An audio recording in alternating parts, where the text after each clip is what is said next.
overseeing the executive branch. The president's personal attorney has now indicted alleged bagman and a journalist pushing smears. And this is months before the president's call with Ukraine's president. Months before. As today's impeachment report states, it's all part of the same alleged plan or scheme to squeeze political favors out of Ukraine. And now we know there are these phone records.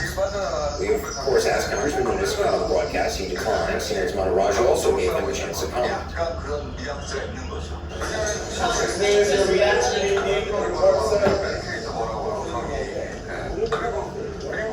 So that happened. Rudy Giuliani, who's seldom at a loss for words, also declined to comment. President Trump was in London for NATO meetings, spoke shortly before the report came out, saying this about Chairman Schiff when asked about Republican plans to call him as an impeachment witness. When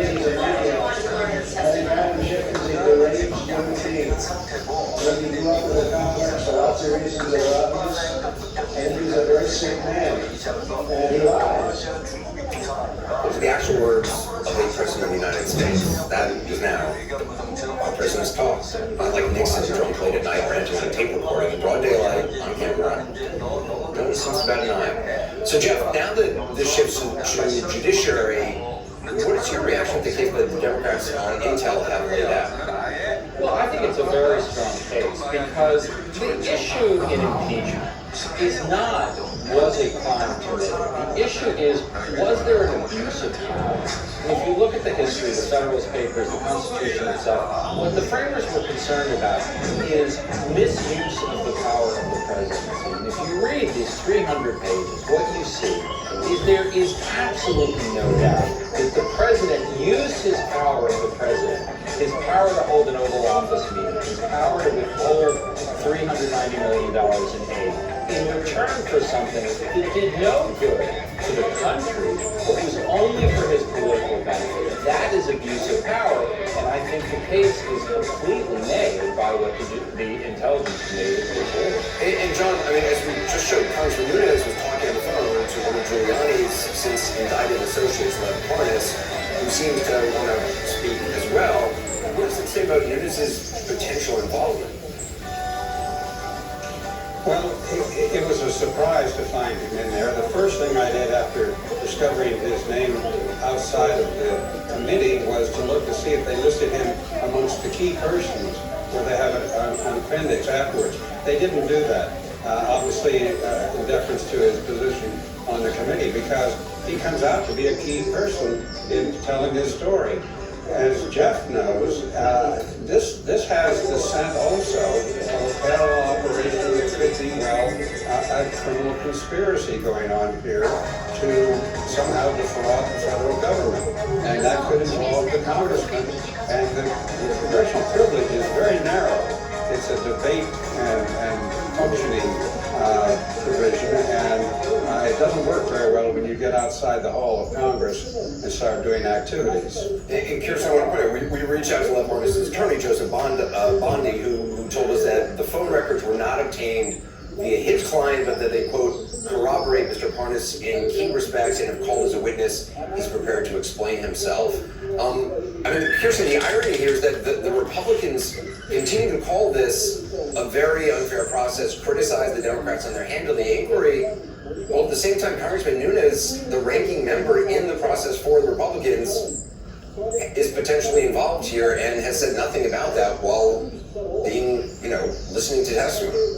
Right. I mean, I think at a minimum, he should have disclosed this. He should have recused himself, right? He's not a disinterested party in this, and for him to not have disclosed this publicly so people understand where he's coming from, I think is a major problem. And Lev Parnas' attorney has stated publicly that according to Lev Parnas, that he was looking into Biden. He was looking into getting dirt on Biden. And so, this is the same person who constantly complains about the Steele dossier, right? Because this was done by a foreign person, and meanwhile, looks like was involved in something, and certainly has been defending something where you had the administration going to a foreign government seeking campaign dirt against a campaign opponent. Can I just say, who cares about Devin Nunes? I mean, what I care about is Donald Trump. I mean, this whole was orchestrated by the president. And the remarkable thing about this document is that it doesn't have the voices of some of the key players. John Bolton, Mulvaney, the chief of staff. I mean, it would almost certainly be a worse story if they were involved. And the key focus, it seems to me here, is did the president misuse his power? And that's what's so important, and that's what's proved, to my satisfaction, in this document. Well, Joe, I mean, how important are the phone records? I mean, you look, I just want to put some of them for Giuliani on the screen here from the report. April 24th, the very day that the ambassador to Ukraine, the American ambassador, Marie Yovanovitch, was pulled from her post.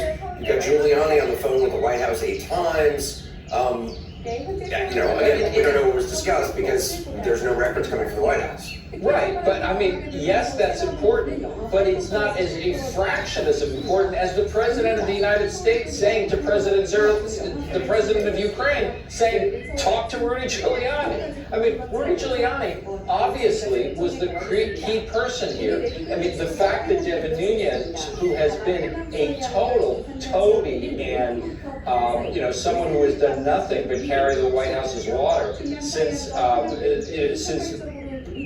대한민국의 내일을 이끌 스타트업을 위해 신하는 광고 시간을 빌려주기로 했습니다. The president, though, preparing this morning for a day of meetings with world leaders at the NATO summit in Britain as a new stage of impeachment hearings gets underway just hours from now in Washington. Now, the summit so far marked by some tense interactions, including a few with French President Emmanuel Macron. Adding to the tension, a new video that surfaced last night showing several of those very same leaders seeming to gossip about President Trump. Now, this pool video was first noticed by the CBC. The microphones could only pick up fragments of the conversation.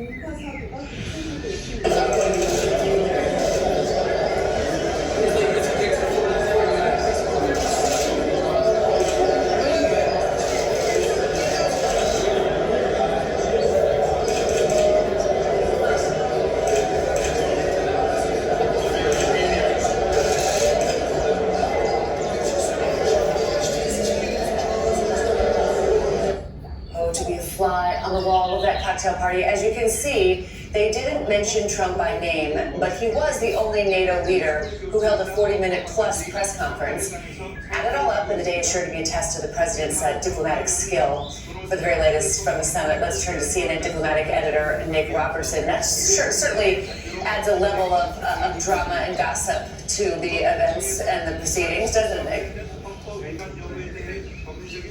It does. Justin Trudeau deciding not to comment or add anything to those words that were picked up just last night. So I think what we're seeing here is down to business. The NATO Secretary General arriving here and saying very clearly the agenda today: arms control, fighting terrorism, dealing with Russia, the rise of China. These are the big issues on the agenda here. Boris Johnson, the British Prime Minister, showing up and saying that the reason NATO is so strong is because it can change to fit the situation. 29 nations together, 1 billion people, it's safety in numbers. And interesting this morning as well, that President Trump, who stayed away from really sort of directing, having very clear one-on-one with British Prime Minister Boris Johnson, tweeting this morning that he was happy to meet him last night. Their conversations talking about trade, talking about NATO, and then mentioned the British elections coming up, and that was something, of course, a concern for the British Prime Minister. But it's the 3-hour meeting this morning, the big NATO meeting that we'll have everyone watching to see what's agreed.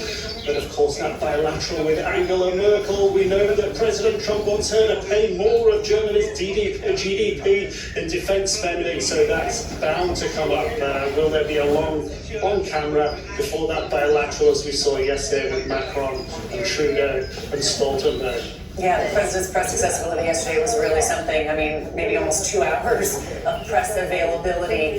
So on a wide range of subjects, we'll see if he is feeling that chatty today. All right, Nick Robertson, thanks so much for that. As Nick mentioned there, the president has that one-on-one with German Chancellor Angela Merkel, and we expect to hear from the president before he boards a plane to return to D.C. Caitlin Collins is traveling with the president, joins us live. Caitlin, good morning to you. That video that emerged with Trudeau and Macron and Stoltenberg and Boris Johnson, is there anything in that you think would anger the White House, or is that the image that he wants? President Trump challenging the institution and those world leaders? We've asked the White House if they've got any kind of reaction to that. They haven't gotten back to us yet, but of course the president doesn't like this idea that there could be other world leaders who are laughing at him. Because yes, if you watch that video, they do seem astonished while talking about the fact that there was this 40-minute press conference, but it's not in a way that the president will like. It's in a mocking manner where they're talking about how late the president was, how long that press conference went on while they're discussing this, seemingly alluding to Trump. And of course, this is a president who on the campaign trail and time again since he's been in office has said that he is so much better at being president because the world, the United States, is not getting laughed at by the world like they were when Barack Obama was in office. Listen to just a few of the things, a few of the occasions where he's made a similar remark to this. The world is laughing at us, folks. They're laughing at us, at our stupidity. They laugh at us. They're laughing at us. It's just crazy what's going on. Everybody's laughing at us. They're laughing at us. We don't know what we're doing. They're laughing at us because they think we're stupid. So you see there, he's saying the world is laughing at us. And if you look, it's not just Macron and Trudeau and Boris Johnson, but also there's a member of the royal family who seems to be in on that conversation while they're talking about the president. And of course, there's a president who's greatly impressed by the royal family, wants to impress them every time he's here. So the question is about how he's going to respond to that. But of course, now he's got several meetings with world leaders throughout the day, including Germany, as Nick noted there, but also another interesting one, which is going to the leader of Denmark. Remember, that was a big point of contention in the White House when the president said he wanted to buy Greenland and then had to cancel a meeting later on after the Prime Minister of Denmark said no, Greenland was not for sale.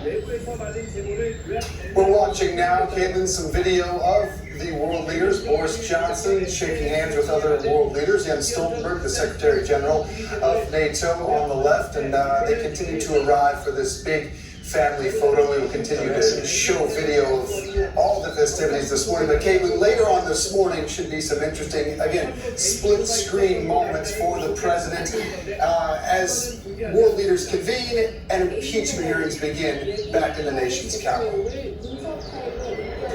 Yeah, and that's an interesting moment for the president, something he has criticized Democrats over, saying he can't believe they are hosting this first judiciary hearing the day that he is here, doing exactly what you're showing there, meeting and shaking hands with these world leaders, essentially arguing yesterday they were being unpatriotic by doing so, but he said he doesn't think it affects the meetings or it diminishes his standing with these world leaders. And of course, David Christine, this is something that President Trump is kind of used to. He's been in moments like this before where he's been overseas. Example, the second meeting he had with Kim Jong-un was when Michael Cohen was testifying against him on Capitol Hill, saying things about the president's hush money payments, for that example, things like that. So certainly it's not the first time that he's had his domestic troubles that have followed him abroad. You know, Caitlin, it's so interesting. Yesterday, the president was very accessible to the media, holding forth at least 3 times with world leaders sitting by his side on a host of international and domestic issues for the United States. In fact,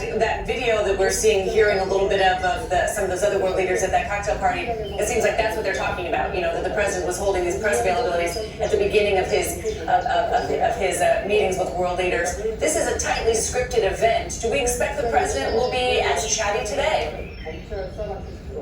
Well, that's the question. You never know when Trump is going to go off script. And earlier you said about 2 hours. It was 2 hours and 1 minute exactly that the president spent speaking with reporters extemporaneously. Nothing that was planned, of course. And we often see him do that at home, but not so often as he did it yesterday. 3 times in a row, speaking with reporters. And often that is what makes world leaders brace for his arrival at meetings like this, because they never know what he's going to say. And his meeting with the Canadian Prime Minister was pretty tame in comparison to the one with the French president, but it's still, during that meeting with Trudeau, you saw the president needling him over how much money they were spending on defense, that percentage of NATO that requires you to have 2% of your GDP, and that's something we expect to continue to happen today, because on the president's schedule is a lunch with the 2%ers, meaning the only people that are in the NATO alliance, the only countries that are in the NATO alliance that do spend 2% of their GDP on defense. The president is making a point of pointing them out, and you can also expect he's going to single out those countries that don't.